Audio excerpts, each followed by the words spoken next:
Haramhabe. King Ahmose, Neb Pehty Re.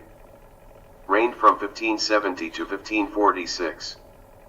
Ahmose, who was contemporaneous with the rulers of the kingdom of Kush in Nubia, who were en route to form an alliance with the Hyksos in order to eradicate national power in Egypt, considered eradicating the influence of the regional rulers and their power, which had become a threat to the unity of Egypt, after he destroyed the Hyksos, followed them to Palestine, and freed the country from them.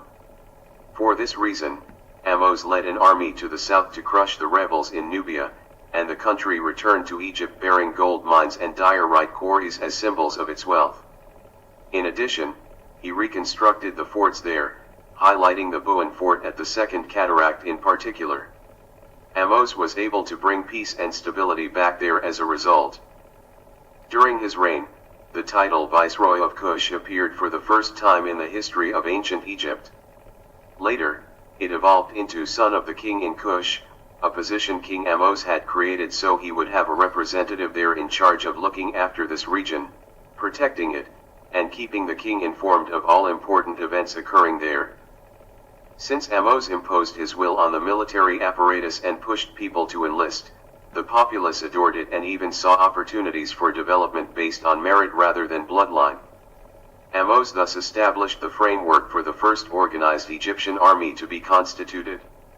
During his tenure, he cleared away the remains of foreign invaders and attended to internal political, agricultural, administrative, and religious matters, bringing peace, security, and order back to both the nation and its people's souls.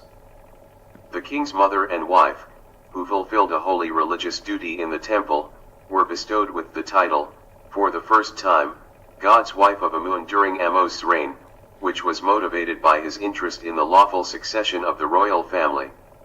As a result, it became essential that the crown prince be the son of a royal princess, who happens to be a king's daughter, a king's wife, and the daughter of the god's wife of Amun. Queen Ahmose Nefertari, the mother of King Amenhotep I and the sister and wife of King Ahmose, was the first to assume this title. Ahmose exploited a new quarry at Tura to mine limestone for building temples and other shrines dedicated to the gods in Luxor, Abydos, and Heliopolis. There was a text discovered that mentioned the 22nd year of Ahmose's reign. This text indicates Ahmose's desire to build temples in order to appease the gods and people responsible for their service.